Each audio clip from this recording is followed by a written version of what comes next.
minasyaitonir rajim. Bismillahirrahmanirrahim. Ya ayyuhalladzina amanu ista'inu bis-sabri was-salah. Innallaha ma'as-sabirin. Sadaqallahul azim. Sadaqallahul azim. Alhamdulillah ya, luar biasa sekali ya pemirsa, sudah dibacakan ya sebuah ayat sama Pak Ustadz, akan kita bahas. Tapi ini balik lagi nih di Senja Berkah Pasti Berkah. Nah, kita langsung aja tanya sama Pak Ustadz ya. Betul banget. Arti dari ayat berikut tuh apa sih Pak? Ada yang tahu surah Nggak apa tahu itu? tuh. Tentu saja Tidak. Tentu saja tidak. Tidak.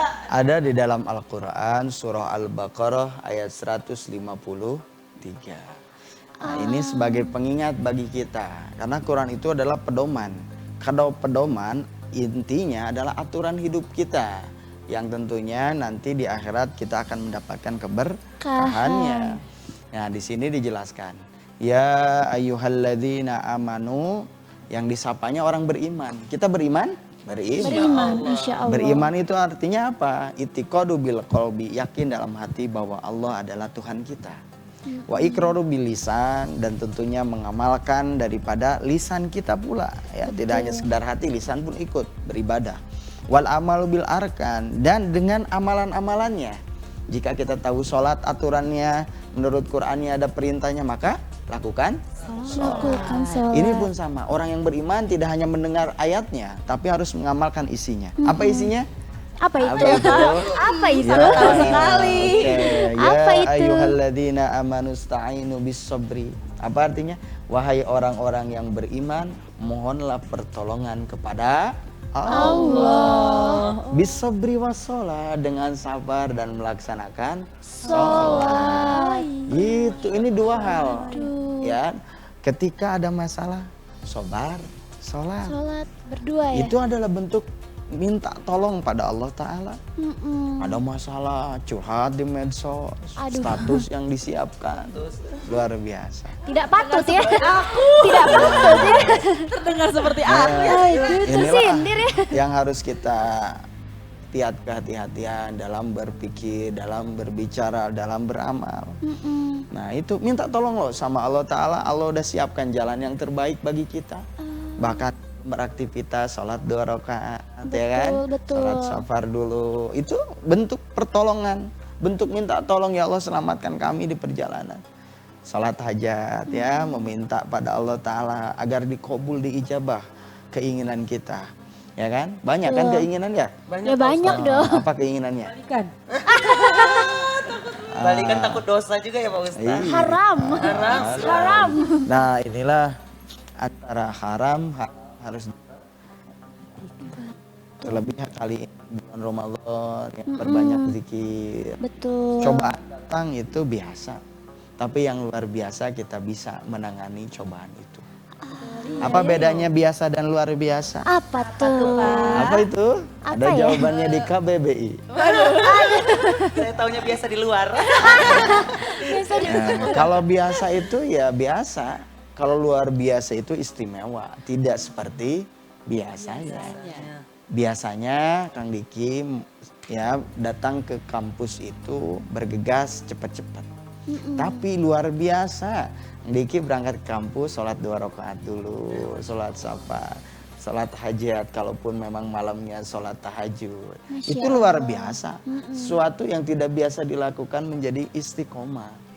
Itu bentuk pertolongan yang Allah berikan, nanti itu istimewa juga pada diri kita, ya kan? Kita bentuk permohonan kita melalui doa. Caranya bagaimana? Menurut ayat ini 153 dalam surah Al-Baqarah. Bagaimana tuh? Ya itu dengan cara bisobri wassalah, dengan sobar dan sholat. Innallaha ma'as-sabirin. Allah itu bersama orang-orang yang sobar. Bukan namanya sobar saja, tapi akhlaknya sabar. Sobar. Katanya Diki mau ganti namanya aja. Sobar Siregar. Sobar Siregar. Jadi sobar Siregar ini.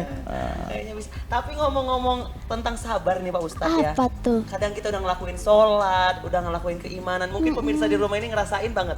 Orang tuh Relate. yang bilang sabar itu mudah banget. Jangan seperti itu, harus sabar aja ya. Tapi ngelakuinnya ini yang Susah gitu, sulit ya. Even not help ya. Orang bilang sabar. Gitu. Ada nggak tipsnya gitu untuk melakukan emosi sabar itu tadi? Kalau emosi tingkat tinggi itu salah satunya dengan ekspresi diri kita, ya kan? Iya. Timbullah amarah yang membludak, yang kiri kanan dia tidak lihat siapapun itu, ya kan? Kadang seperti itu, apalagi lagi marah diingetin, wah langsung muncul, ya kan? Meledak-ledak.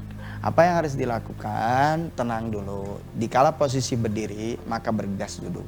Jika duduk dalam kondisi marah, sabarlah halus hati kita, baca istighfar, kemudian gerakan diri kita berubah dari posisi awal. Lagi marah nih berdiri, segera duduk. Belum tuntas juga, ada peluang untuk wudu. Biar tenang hati kita. Kalau enggak menghindar dalam komunitas itu. Dikala ada masalah dengan teman dalam ruang lingkup kelompok itu, maka untuk mengantisipasi ya, maka menghindar terlebih dahulu, menenangkan diri kita. Ingat Allah melihat, oh iya Allah lihat kita, masa kita marah, toh kita marah malu sama Allah. Betul. Nah inilah yang harus kita Kembangkan, lakukan. lakukan. Nanti secara sedikit-sedikit akan timbul kesadaran pada diri kita. Ternyata seperti itu. Ada tipsnya tuh Kak Diki. Jadi Betul. di kamar berdiri duduk. Jika duduk ya. nggak kuat juga tidur. Tidur jadi makin kesel gitu. Nggak bangun-bangun nanti dia. Nggak bangun-bangun. Darah tinggi ya Pak. Untuk meredam emosi ya Pak. Ya Allah. Dan mungkin tadi juga kan sabar itu memang sudah dianjurkan dalam Al-Quran sendiri ya Pak langsung. Nah kira-kira Pak Ustadz ngomongin sabar, kira-kira ada nggak sih dampak positifnya jika kita sabar dalam kehidupan sosial ataupun kehidupan sehari-hari gitu Pak Ustadz? Ada dampak positif jika seseorang sabar, yaitu ketika kita kondisi diberikan ujian oleh Allah Ta'ala kemudian sabar, maka tadi akan sadar, oh ya Allah, wasta'inu bihaulillahi ta'ala wa quwwatihil qawiyah fa innahu la haula wa la quwwata illa billah. Meminta pertolongan itu pada Allah, ya kan? Allah yang yang luar biasa kuatnya, yang menguatkan seseorang, yang buat orang sukses, yang buat orang itu hidup tenang, damai, ya kan? Fa innahu, maka sesungguhnya la haula wala quwata illa billah, tidak ada daya dan kekuatan kecuali itu datangnya dari Allah Ta'ala. Itu ya. Jadi tenang aja, kekuatan akan datang pada diri kita. Allah akan membantunya dengan bantuan yang luar biasa cepatnya. Dikala ruang lingkup pekerjaan, ia bekerja, kerjaannya tuntas. Dikala di perkuliahan, ya kuliahnya lulus dengan hasil yang istimewa. Kenapa? Amin. Setiap aktivitasnya sabar yang selalu dekat dengan hatinya. Gitu. Ya aku jadi kepo deh Pak, ini mah contoh kasus ya kan suka ada orang-orang tuh ketika disuruh sabar tuh kayak ya nggak bisa tuh sabar terus dah aku teh manusia. Nah gini Pak jadi kepo, emang sabar tuh ada batasnya nggak sih Pak gitu loh. Betul, betul. Sabar ada batasnya atau tidak? Kalau keinginan ada batasnya enggak? Enggak Pak Ustadz. Enggak. Keinginan banyak, ari sabar, sepotong. Aduh. Nah, tidak seimbangan ya. Keinginan banyak di dunia itu luar biasa banyaknya, tetapi tanpa dengan dihiasi kesabaran, itu nilainya akan nol juga. Capek aja terus, bukan dengan syukur. Nah, jadi orang yang membatasi dirinya untuk sabar itu cenderung nanti ia tidak bersyukur dengan nikmat yang ia miliki. Ternyata ya. Udah diberikan kesehatan, ya kan? Ngeluh. Itu kan? Betul. Esok harinya ngeluh lagi. Ya nggak sadar organ tubuh yang sakitnya kepala saja, tapi semuanya ikut kufur nikmat. Aduh, Ya tidak nauzubillah disyukuri, ya. ya tangannya sehat, ya tidak disyukuri. Walaupun yang sakit itu telinga, ya kan? Tapi ia tidak mengeluh dengan telinga yang sakit, tapi ia banyak bersyukur dengan organ tubuh yang sehat lainnya. Nanti akan seperti itu orang yang membatasi kesabarannya itu, ya kan? Nggak sabar, kepalanya pusing, semuanya ia kufur nikmat. Ia menolak kebahagiaan yang telah Allah berikan. Betul. Ia lupa yang Allah berikan kebaikan yang begitu banyaknya daripada ujiannya itu hanya satu. Betul. Ya kan? Mata kerasa perih satu, ia kufur kenikmatan semuanya. Ia Aduh, lupa, ia na'udzubillah marah-marah ya. pada Allah. Ia nggak sabar dengan ujian itu. Naudzubillah kan? Jadinya penyakit ya. Ya, Jadi sementara kan ada penyakit. rezeki lain yang harus kita syukuri, ya kan? Tangan sehat, kaki sehat, bisa jalan, ya kan? Betul. Nggak punya uang pusing, cobaan. Tapi kan kita diberikan badan sehat ada ikhtiar, Betul. ya kan? Iya. Yang bisa dengan kemampuan berkendara ya ngojek, ya kan? Yang bisa dengan orator berbicara ya jadi MC. Betul. Ya kan?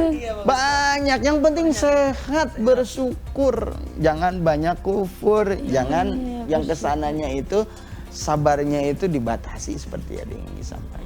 Bersyukur jangan banyak Bersyukur, Aduh, betul. baru lagi dapat Aduh, kayaknya aku nih yang belum dapat. Cari nih. Tapi Cari ngomong-ngomong nih. tuh ini udah jadi daging banget ya obrolannya ya. Makin lama baru segmen 2 tapi udah jadi daging nih di Udah- otak udah kita. bagus banget. Tapi ditahan dulu. Kita datangkan daging-daging selanjutnya di segmen selanjutnya ya karena kita mau ada yang lewat dulu ya. Buat kamu nih semua ya pemirsa yang mau nanya-nanya juga boleh banget langsung aja chat kita di mana di? Di 0813 9447 7912. Oke, jangan sampai salah nomor ya. Yuk tungguin kita di Senja Berkah. Pasti berkah.